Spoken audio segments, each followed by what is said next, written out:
I'm a 15-year-old girl from Nebraska. I live in Omaha, but I've always loved the outdoors. I go hunting or hiking almost every weekend with my dad or friends. I have two friends who I will call Haley and Todd. I've known them for years, and we would never hike alone because of the risks, so we became a group. Anyways, it was spring break when we went on a week-long backpacking trip. It was a 7-hour drive there, and Haley had her license, so she drove.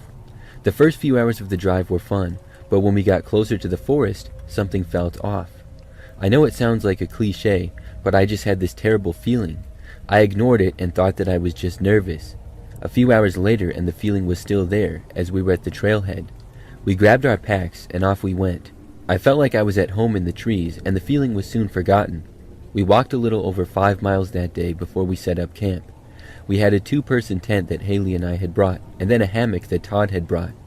After we set up camp, we ate and were just chilling by the fire talking. Todd began complaining about how he didn't want to sleep in his hammock. I didn't want to listen to him complaining and offered to switch places. He gladly accepted. So the night went on like usual until around 2 a.m. when we all got tired and went to bed. Well, everyone but me. I have extremely bad insomnia, so I was just tending to the fire and chilling. Finally, I decided to get into the hammock and read. I put out the fire, grabbed my headlamp, and then got into the hammock. I noticed that something was off, but I couldn't place what it was. That's when it hit me. It was completely silent in the woods. No crickets, no animals, nothing. My skin started to crawl, so I turned off my headlamp and laid down and kept silent. I wanted to try to hear some type of animal to ease my worries. That's when I heard it. Something was dragging against the tent. I wasn't even 5 feet away from the tent. It freaked me out and I did something really stupid. I called out my friends' names. The noise stopped. I got no answer, but this feeling of dread was something that I hadn't felt before or since. And then something poked into the hammock. It wasn't like a soft poke, it was like a jab. I was horrified and frozen. I also suffer from anxiety and I felt the panic rising in me. I couldn't understand what was going on. That's when I made another mistake. I decided I wanted to see what had just jabbed me. All this had happened within seconds. I reached up and clicked on my light. What I saw was straight out of a nightmare. There was a creature about 4 feet away from me staring at me kind of hunched over. I was about 3 feet off the ground in the hammock, so this thing was probably 7 or 8 feet tall. It looked like a dog, but it also didn't. It had the face of a wolf, but human in a way. The eyes looked red, and the ears looked like clipped pit bull ears. Its mouth pulled back in a snarl. I was terrified. Its teeth were huge and sharp. The paws, if you could even call them that, had sharp, long claws that looked like they could tear me apart. I stared at this thing for a few quick seconds before I screamed. As soon as I did that, the creature let out something between a scream and a howl. My friends started yelling and scrambling to open their tent, and that's when the creature and I finally broke eye contact as I heard the commotion behind it. I looked back up, and this thing was climbing a tree. As it was climbing, I saw the back of it, and it had the tail of a dog, grayish-silver fur, a black mane down its back, and a hump. I took this opportunity to scramble out of my hammock. We took off without grabbing anything. I had no shoes even. We made it back to the car, but the whole time back I heard something moving in the trees, like it was keeping tabs on us. The next day we had park rangers go get our things as we were freaked out. When they got there, everything was gone. Not even trash remained. It was as if we had never been there. They blamed us for lying, but we had no idea what had happened. I had no idea what I saw or why it didn't just kill me. I haven't been back in the woods for a very long time, but still every time I close my eyes, I see that thing and hear its roar.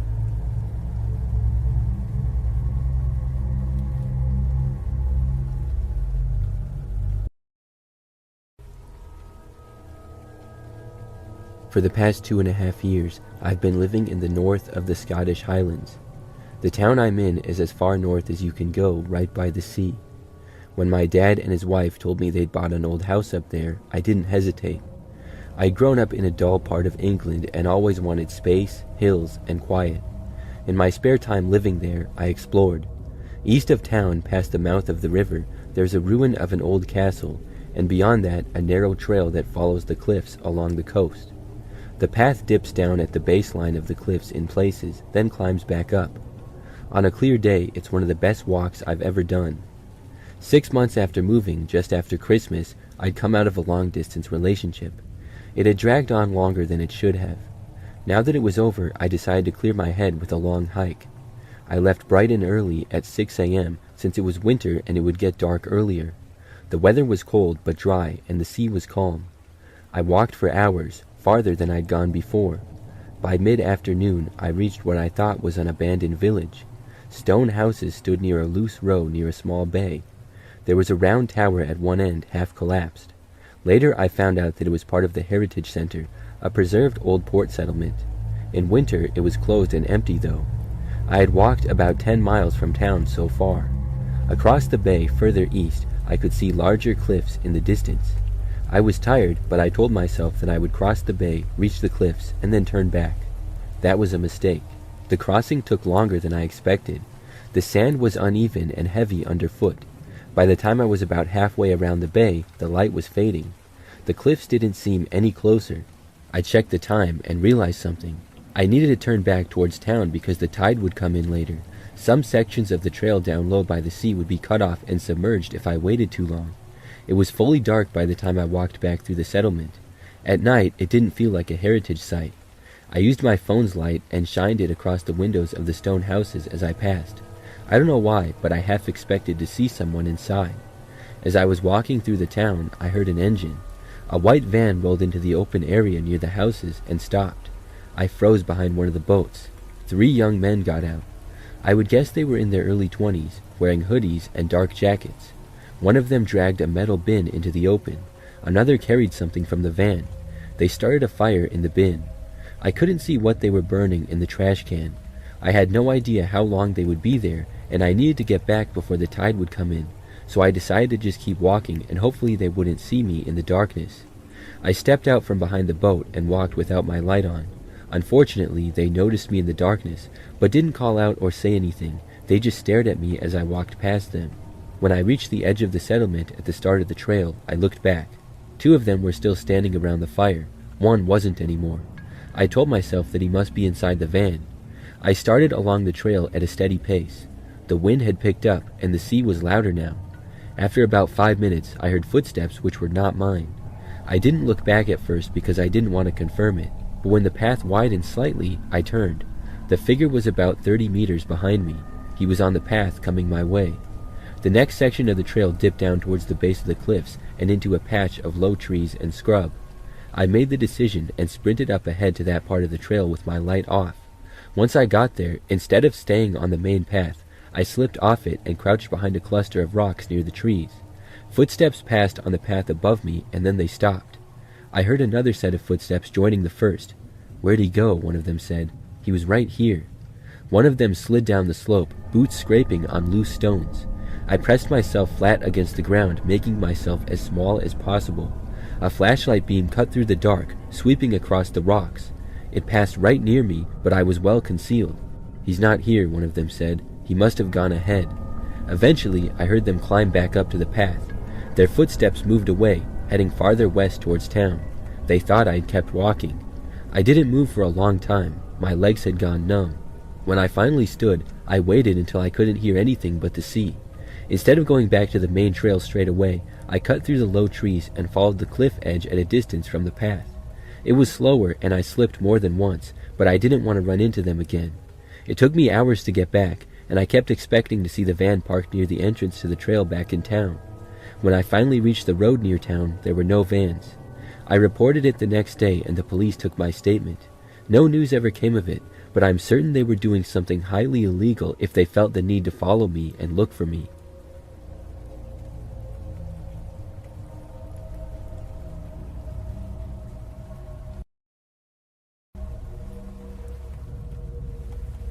When I was 16, I went on a hike with a girl I had just started dating. There's a large county preserve about 40 minutes from where I grew up in the mountains. I'd been there a handful of times with friends and family, mostly sticking to the main trails. One afternoon, I told her I knew a lookout point that had a clear view over the valley and that we should go see it. We got dropped off near the ranger station. There was a big board with trail maps, safety notices, and a list of closed areas. We stood there for a minute pretending to study it, but I was confident I remembered the way. I led us down what I thought was the right trail that I had always took with my family. The path was wide, and we passed a few other hikers. After about a half an hour, the trail narrowed and split. I picked the left fork without giving it too much thought. The trees got thicker, and we stopped seeing other people. Eventually, we came to a clearing with an old fenced-off structure. It was some kind of utility site. There were 2 tall metal towers with blinking lights, and a small concrete building with peeling paint. Off to the side was what looked like an old fire lookout tower that had collapsed on itself years ago. By then, I knew we weren't headed towards the overlook I had in mind. We were still higher than I remembered, and the terrain didn't match. Still, I didn't want to turn back and admit it. There was a dirt service road with fresh tire tracks cutting downhill, so we followed that instead. The road led to a gravel path that curved along the side of the mountain. It kept dropping lower than I expected. After maybe 15 minutes, the trees thinned out and we saw some rooftops below us. At first, I thought that it was a campground or some kind of retreat center, but as we got closer, it didn't look well maintained at all. It was a small town, or at least it used to be. There were rows of houses with broken windows, a grocery store with its sign still hanging, and a gas station with rusted pumps. We saw a garage with old cars inside, and farther down what looked like a skating rink or maybe a small warehouse with faded murals on the outside. We walked down one of the streets. Weeds were growing through the pavement, and a few cars were parked along the curb, covered in dirt and leaves. Some looked like they were from the 1970s or 80s, but there were also a few that didn't seem that old. It didn't make sense as to why the cars would still be there if everybody left the town. It was now late in the afternoon. The sun was starting to dip behind the ridge. She asked me if I knew about this place. I told her I didn't, but I tried to act like it wasn't a big deal. I took a few photos with my phone, mostly wide shots of the empty streets. There wasn't anything dramatic about them, just quiet buildings and cars that hadn't moved in years. We realized that we should probably find a way back before it got dark. Our phones barely had any signals. We tried following what looked like the main road out of town, but it curved towards a drop-off. We ended up on a ridge overlooking a deep ravine.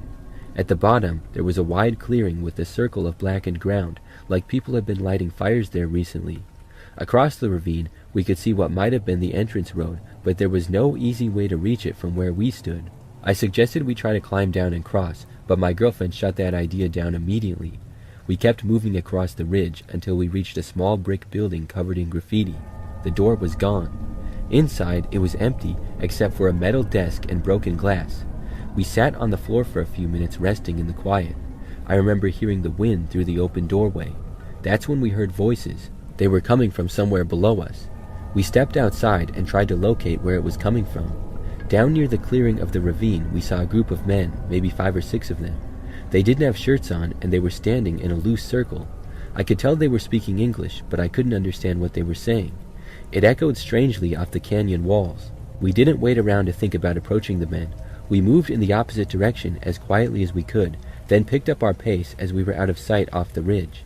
Neither of us said much. I could tell she was scared, and I was too, but I didn't want to show it.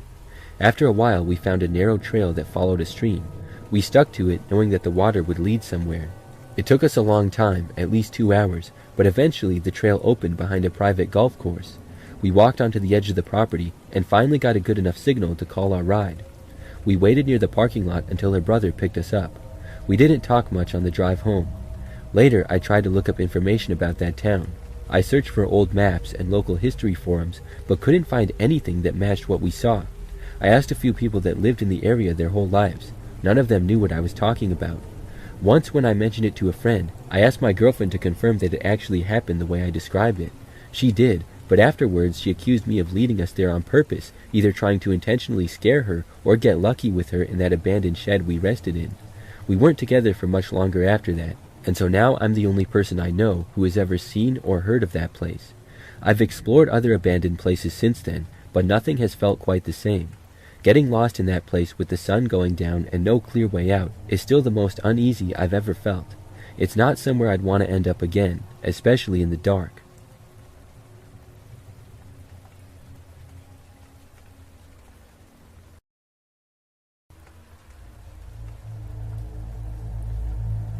This happened about 3 years ago. My sister invited the whole family to a wedding in the countryside in southern France.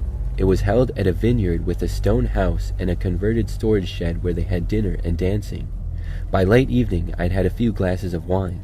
I wasn't wasted, but I was buzzed for sure. Around 9:30 or 10 p.m., my girlfriend at the time said she wanted some air. The music was loud and the room was warm, so I agreed. We slipped out without telling anyone and walked down the gravel driveway that led from the vineyard to a narrow country road. It was very dark out there with no street lamps. The road we were on had rows of vines on each side and patches of trees on the other. The only light behind us was from the venue, and that faded quickly once we turned onto the road.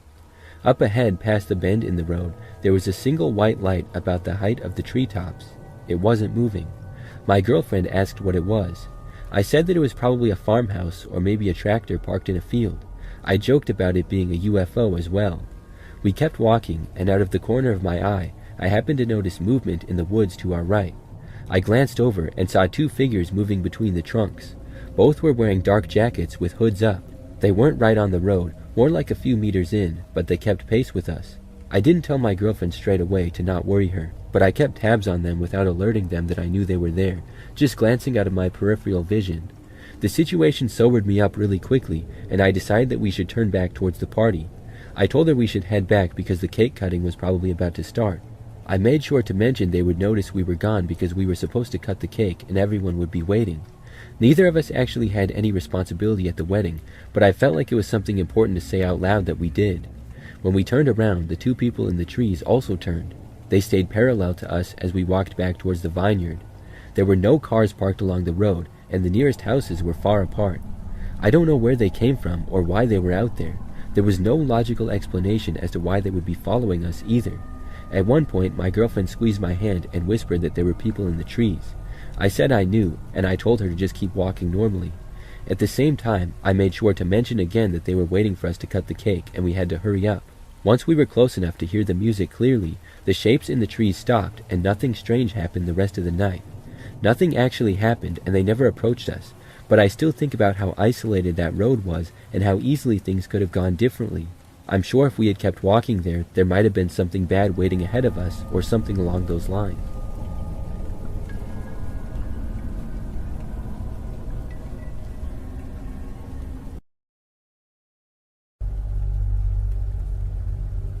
So this story happened around the first COVID lockdown. At the time, I was 17. I'm a guy who likes to hike and explore nature.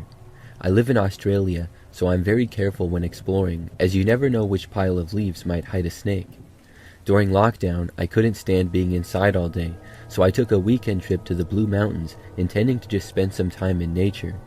So I decided to go out and just spend the afternoon in nature. I packed some water, snacks, and a first aid kit. I was following a path I had taken a couple of times before when I heard what sounded like sticks snapping a little off the path up ahead. Figuring that it was just another hiker who had dropped something or saw something interesting just off the path, I kept walking. As I kept going, I got to where I thought the sound had come from, but saw no one. A little creeped out, I continued, but upon checking my watch, I decided to turn back as it would be getting dark soon. Just as I passed that same spot where I had heard the sounds, I noticed something. I hadn't been paying too much attention to it, but all the bird sounds that had kept going my entire hike suddenly stopped. I looked around confused when I heard slow, quiet cracking. Terrified, I took off running. When I finally got back to my car, I quickly got in and locked it. My heart pounding, I started out the way I had come, fully expecting some kind of monster to come charging out after me. But then there was nothing, and the birds started singing again, nearly giving me a heart attack. I quickly started the car and drove off. The next day, I guess feeling the need to be a horror movie character and seek some closure about what had made the sound, I decided to investigate the area again. I parked my car and started to walk to the trail again, this time much earlier in the day. I went back to the same place as the day before and looked around. Upon finding nothing, I decided to keep walking on the trail, looking for any sign of animals that could have made that sound. Besides a few snakes, I found nothing. After nearly an hour of going back and forth, I suddenly got goosebumps. I was at a bend in the trail, but looking at it, I felt a sudden urge to stop. When I did, I felt as though I was being watched. Staring at the bend, it got quiet again, just like the day before. In silence, I felt like I was choking. Then I heard a sound. It was like bones cracking or something gurgling. I was terrified, but felt paralyzed. Only when I heard movement again did I finally snap out of it. Once again, I was running away on the path, but this time I could hear something in the underbrush moving behind me. Deciding to look behind me, all I could see was foliage moving. I finally managed to get to my car, Got in and started the engine before taking off so fast I nearly crashed. I haven't been back to that trail since then.